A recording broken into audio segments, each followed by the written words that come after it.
Conversations with a Citizen. I'm your host, Tia Carol Jones. I'm here today with Illinois Speaker of the House, Emanuel Welch. Welcome to the show. Tia, thanks for having me. Thanks so much for being here. Tell us a little bit about yourself. Yeah, I'm the state representative from the 7th District. And for those of you who don't know the 7th District, it is west suburban Cook County for the most part, parts of DuPage. I tell folks, Tia, that I'm a kid from the woods, Maywood and Bellwood. Okay. That's right in the center of my district. And it goes east to Harlem Avenue and west into parts of DuPage, Elmhurst, Hinsdale, a little bit of Oak Brook. But I represent a community that I've lived in my whole life. Graduate of Proviso High School, went to Northwestern University Law School, and ended up back in the community serving on my local school board, and somehow ended up being elected state representative, and 8 years after that, Speaker of the House. What led you to public service? I have always been very active in government in some way, whether it was student government, local government, from high school to college, whatever. I just loved being involved. I never thought I'd be on this side of public service. And then when I graduated law school, I wanted to buy a home. The first place I thought of was in my hometown, my area I grew up. And when I bought the house in Hillside, a couple years after that, I ran for my local school board. I wanted to be involved in the local schools.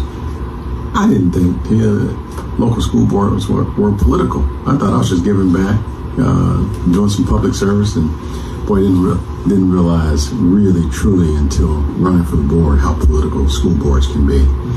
And I won that election in 2000, started service in 2001, served on my local board for 12 years, 10 of those years as the chair.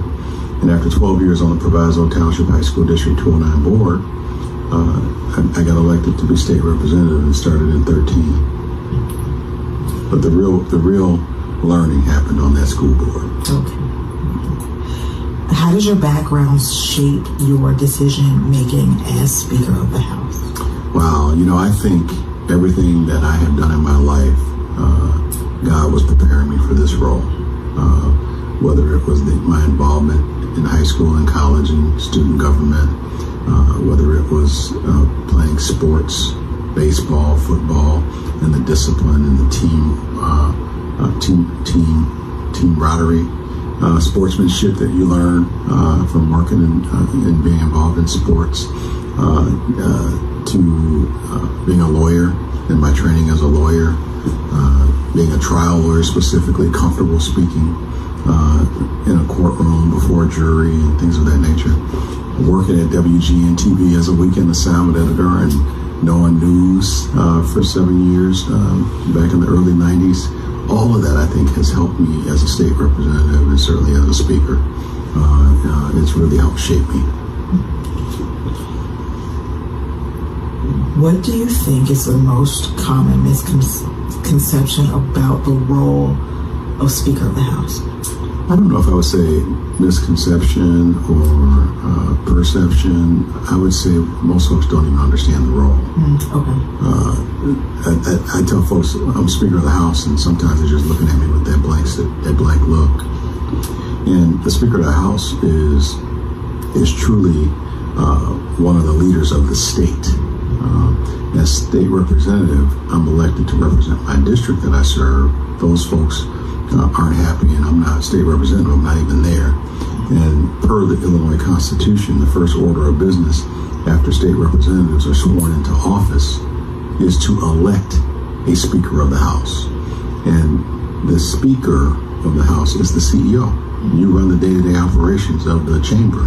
You set the agenda. You appoint members to committees. You determine what the committees are. You determine what bills go into those committees. You determine what bills go up on the board for the members to vote on the floor. And one of the biggest bills that you deal with every year in Illinois, and we do budgets annually, is the state budget. And it's the first time in 207 years that a black person has led that process in the House. That's historic. We've had 70 speakers of the House, 69 white men and me. And make no mistake about it, I always remember where I come from when I'm in rooms like that, and I'm very intentional about making sure that historically overlooked communities are not overlooked while I'm there. I think it's important that we're not just at the table, we're at the head of the table. Talk to me about some of the legislative wins you've achieved last session and going into this legislative session. What are some of your top priorities? Yeah, Tia, I think last year, and by the way, just a couple of days ago, I just hit 5 years as Speaker on January 13th. I can't believe it's been 5 years already. And every year I feel like we've had some historic wins. And I'm really proud of the fact that every year I've been Speaker, we've passed balanced budgets that I say is responsible and compassionate. They're budgets that really have helped communities all across the state of Illinois. Yeah, I'm very intentional about our community, but those budgets have helped every community across the state. And we did that again last year. It's been tough with the occupant of the White House right now blowing holes in state budgets from a federal standpoint. But I'm proud of the work that we're doing on the state side. I'm really proud that in October, we passed a transit reform package. We were really at risk of a lot of folks losing their jobs, a lot of trains and bus services being cut. And in our communities, that's the only way some people can get to work. And we were able to pass a massive reform package that's not going to just be something that preserve the status quo, but it's actually going to be transformative to improve the CTA and PACE and Metro and things of that nature. And I think people are going to be writing about that for years to come. We passed an energy bill in October that I think is going to help bring down these high utility bills, which are focusing on oil and gas and coal. We're trying to do things that focus on where we're headed for the future, particularly with renewable, green energy, solar, wind, nuclear, things of that nature. And as we expand supply, you can bring down costs. And we were able to get that done. Those types of things aren't easy. And so as we head back to session next week, really our whole lens is affordability. I mean, Trump has really created an affordability crisis all across America. He said he was going to bring down the price of groceries on day one. But the last time I looked, the prices of everything is up. And here we are headed into year 2 of this disaster of a presidency. Beef prices up, egg prices up, everything is up. And the cost of living is higher. And so we're going to be focused and continue to focus on things that we believe can bring costs down. We're going to try to do some things around homeowners insurance reform, auto insurance reform, try to do something to help bring down the cost of prescription drugs so people can afford their prescriptions. Trump and the Washington Republicans not renewing the Obamacare subsidies is making healthcare premiums double and triple in many households, and most of those households look like us. And so we have to be concerned about trying to find ways to bring costs down, because we know Trump is only concerned about him and his billionaire friends.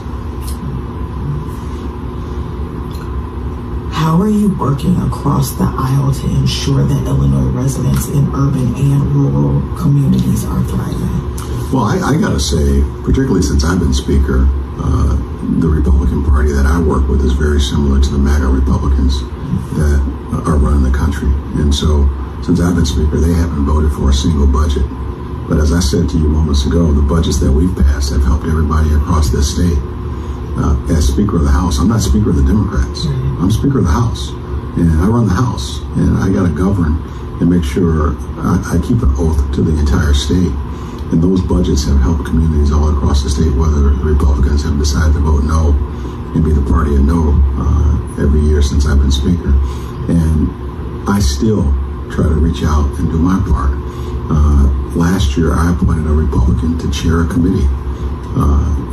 Under a Democratic leadership, a Republican chairs a committee in the House of Representatives. That hadn't been done in well over a decade in the Illinois House of Representatives. I appointed Representative Brad Stevens, who happens to be the mayor of Rosemont and a Republican, to help us with this transit reform package. They very much have a role in this process. And everything goes through committees. Republicans are appointed to every single committee. They have a voice on the committees. They have a voice, obviously, when it hits the floor. But I think they can do more. I think they can put the MAGA partisanship aside and participate a little bit more, particularly in the budget process. But whether they decide to do that or not, we're going to stay focused and pass responsible and compassionate budgets. They can join us, or we'll do it without them. What has been your most challenging decision as Speaker of the House? You know, as Speaker, I think one of the biggest things that I do, and I tell folks, actually, I say, they titled it Speaker of the House, but the job really should be Listener of the House. If you're doing your job well, if you're doing it accurately, I think you're doing more listening than speaking. Because when you're listening, you're learning. And we've had a lot of difficult decisions. And by listening to people, you learn where they're at on issues. You learn what needs to be tweaked here and there. In order to get big things done, I think it takes time to inform, educate, and build consensus around issues. And we've been able to do that. Now, that takes time. Sometimes people get frustrated by the fact that, why didn't it pass in May of last year? Well, obviously it wasn't ready. If it can pass by taking a little bit more time and building more consensus, because the legislative process is not easy. It can be extremely frustrating, but you got to take the time to listen to everybody. Everybody should have voices at the table. And so I don't want to say one thing has been most difficult, because there's been several difficult things that we've been able to get done. Where can people go to find out more about you and the office of the Speaker of the House? Well, there's several places they can go to. You can start with my website if you want to learn more about me in particular, EmanuelChrisWelch.com. Emanuel is with one M. And EmanuelChrisWelch.com. I'm on every social media you can think of. Okay. As Speaker Welch IL. Speaker Welch IL. And then also the Illinois House Democrats. We're on most social media. We're on LinkedIn.